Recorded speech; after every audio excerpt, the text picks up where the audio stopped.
हेल' लोगोफोर खुलुमबाय नोंथांमोनखौ बयखौबो आंनि दिनैनि भिडिअ आरोबाव फिन खेबसे बरायनाय बावहरबाय। आङो दिनै फिसाजोनि थाखाय रेडिमेड दख'ना बानायदों आरो बैसागो सफैगासिनो ना, बैसागोआव गाननो नांगौनो बिनो।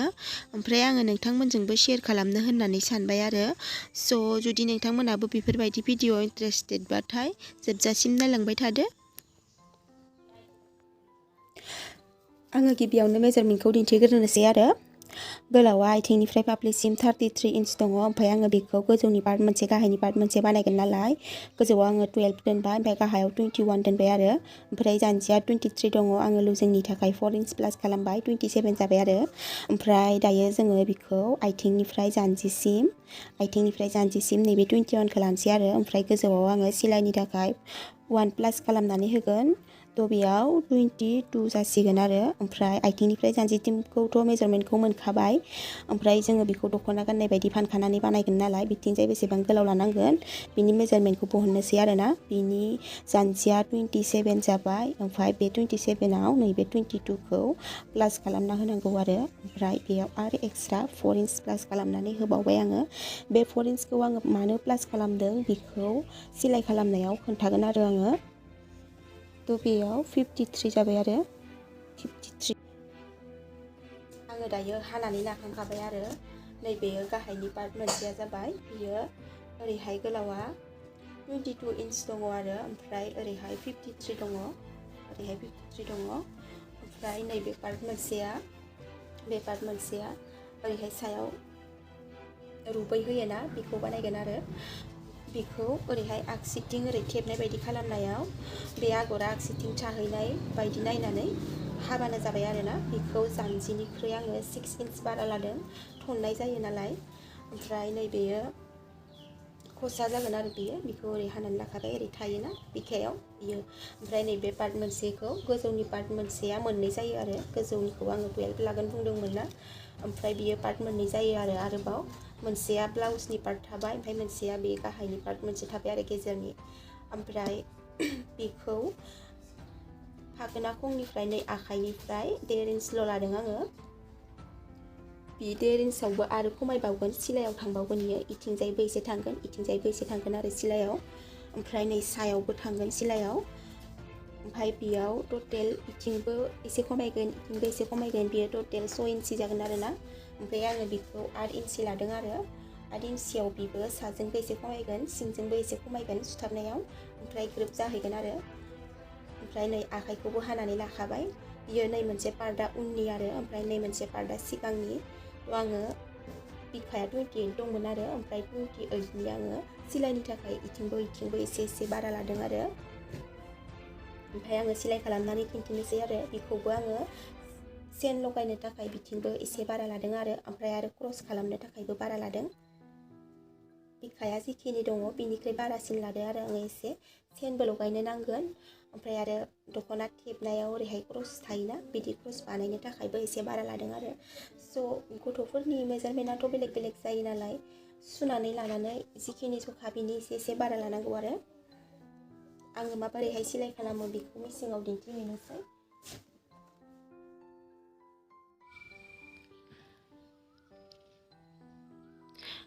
बिनि जानजिया 27 दङ नालाय, आङो बेखौ 27 सुनानै लाग्रोनोसै आरो।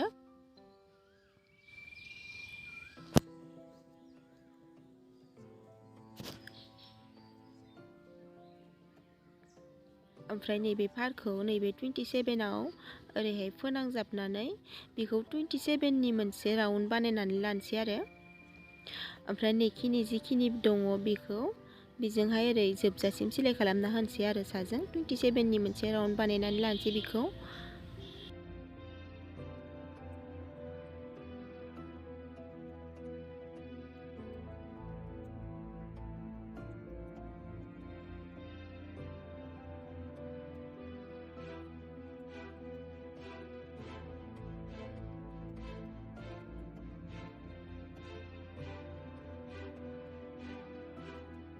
ओमफ्राय नैबे पार्ट मोनसे दङ ना, नैबेयो बेखौ ओरैहाय बेलथाय बोगोन आरो। ओमफ्राय नैबे सिलाइ दङ ना, बिनिफ्राय ओरै समान खालामबोनानै बेखौबो मोनसे सिलाइ होफिननोसै आरो।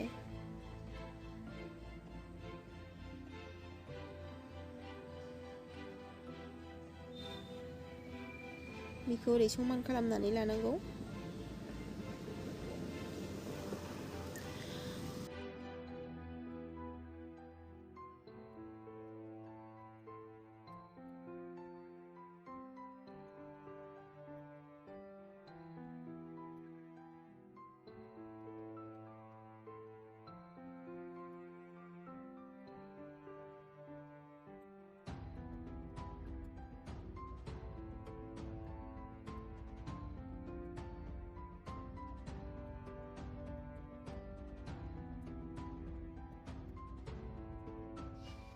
ओमफ्राय आङो दहायो 4 इन्च बारा लानाया बिनि थाखाय लादों आरो बेयो जुदि बेखिनि मोनफैयोबाथाय गथ'फोरा जोथे जोथे जायो आरो थाबायनायाव, ओंखायनो 4 इन्चखौनो लादों आङो। 5 इन्चफोरबो लानो हायो आरो।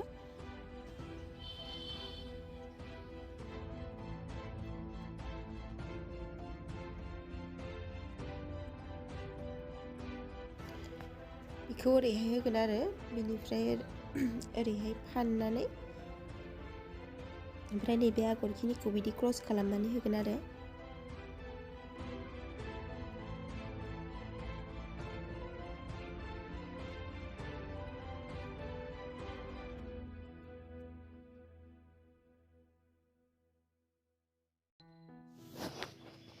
बेखौ बिनिफ्राय लगायलांनोसै आरो।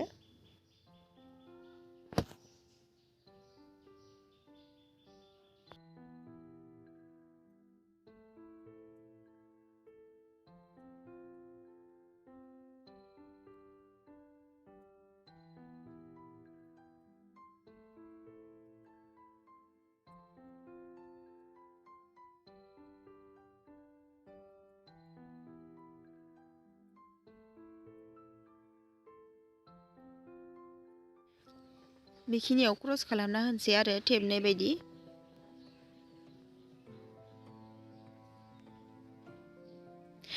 ओमफ्राय बियो नैबे फाराव खुन्दुङा गगोन ना, खुन्दुं गयै बायदि एसे साइडआव सिलाय मोनसे होना होबावनोसै आरो फाराव।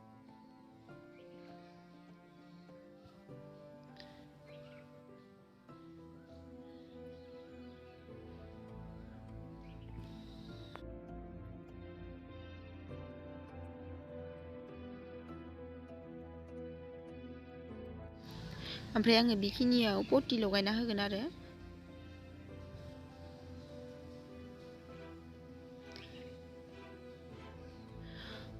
गाहायनि पार्टआ रेडि जाबाय आरो ना। गाहायनि पार्टआ रेडि जाबाय।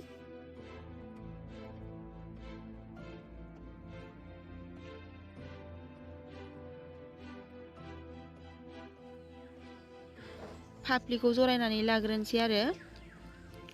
जोङो ब्लाउस बानायोना जेरै बेफोरबायदि बानायनानै लाग्रोनोसै आरो सानि पार्ट मोनसेखौ।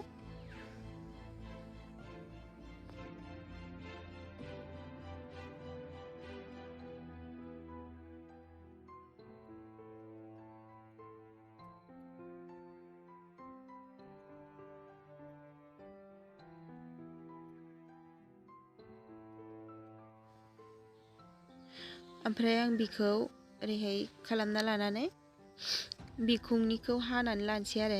बिखुंखौ हास'नानै लानोसै, जों बेयाव सेन लगायखागोन नालाय। ओमफ्राय गोरनाखौ बानायनोसै।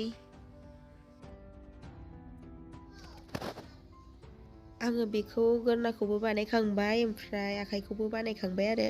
ब्लाउस बानायनाय बायदि बानायनानै लाबाय आङो, सिलाय होजोब्बाय। ओमफ्राय बिखौ ओरैहाय सिलायजों सिलाय हमजाबनानै बिनि गेजेरखौ बहनना लानोसै आरो बिखायाव सिन होनानै लानोसै गेजेराव। ओमफ्राय बिखौबो ओरै फारजों फार हमजाबनानै बिनि गेजेराव सिन होबाय आरो आङो। ओमफ्राय गेजेरनि आगसिथिंजाय 3 इन्चसोनि एसे गेप दोननानै दख'ना थेबनाय बायदि क्रस बानायनानै होनोसै आरो।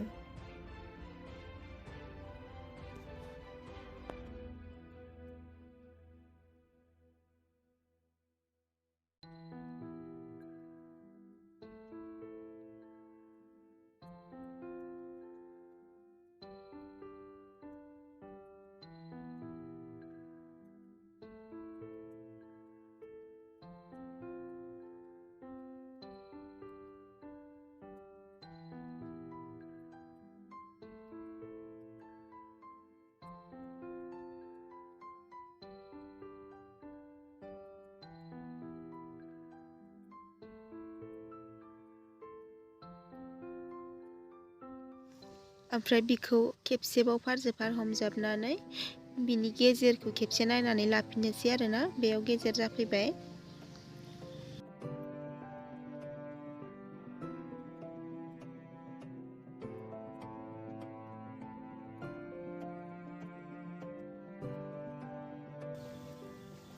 ओमफ्राय नैबे ब्लाउसनि गेजेर आरो ब्लाउसनि गेजेरजों दख'नानि गेजेरजों गोरोबनानै लानांसिगोन आरो ओमफ्राय बेयाव नैबे दबाखौबो होफाखानोसै।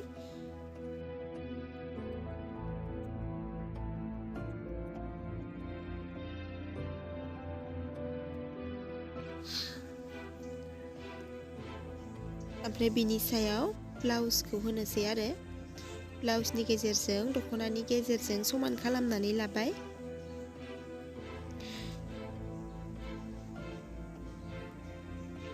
ओमफ्राय बेखौ सिलाय खालामलांनोसै आरो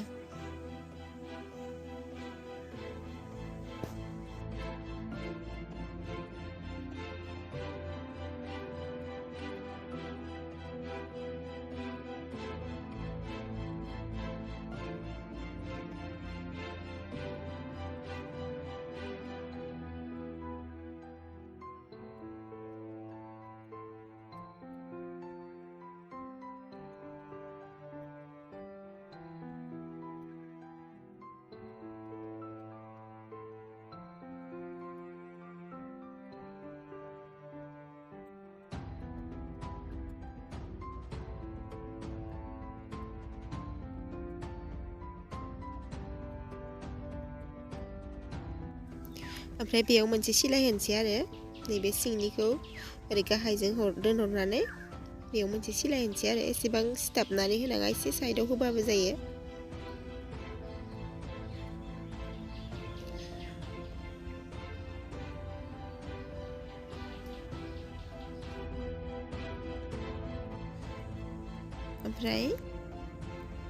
ओमफ्राय नैबेयो बिनि साजों लाबोनाङा आरो सिलायखौ बेखौ बोखारनांगौ ओरैहाय बोखारनानै बिनि सिंजोंहायसो लाबोनांगौ सिलायखौ।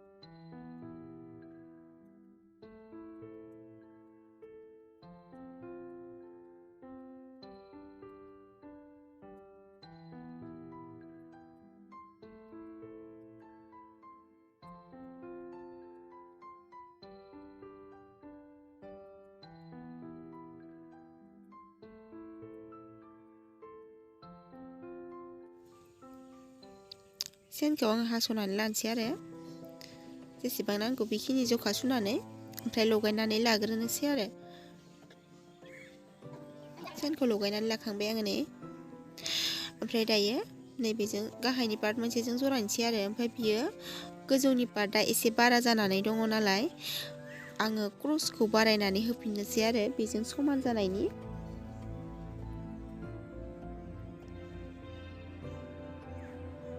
नैबे दहाय थेबनायनि क्रस बानायदोंमोन ना बेखौ गाहायनि साइडजों एसे बारायना होबाय आरो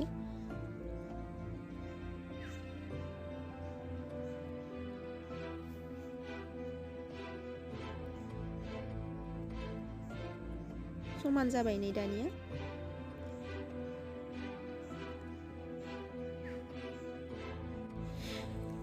ओमफ्राय आङो नैबेयाव मोनसे सिन होनानै लानोसै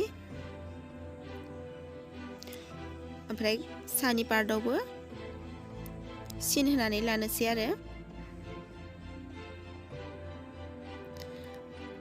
ओमफ्राय गाहायनि पार्टखौ बेलथायनानै लानोसै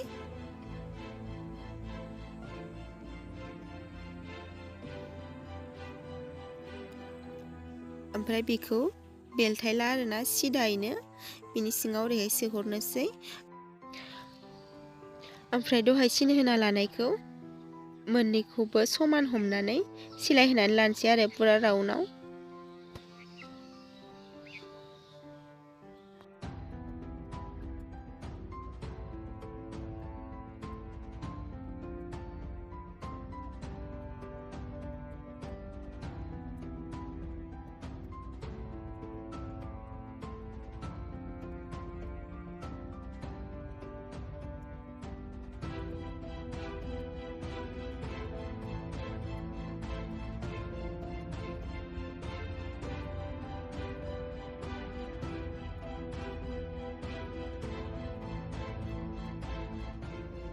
लोगोफोर भिडिअखौ मोजां मोनदोंबाथाय अन्नानै लाइक खालामनानै गालांनो दाबाव।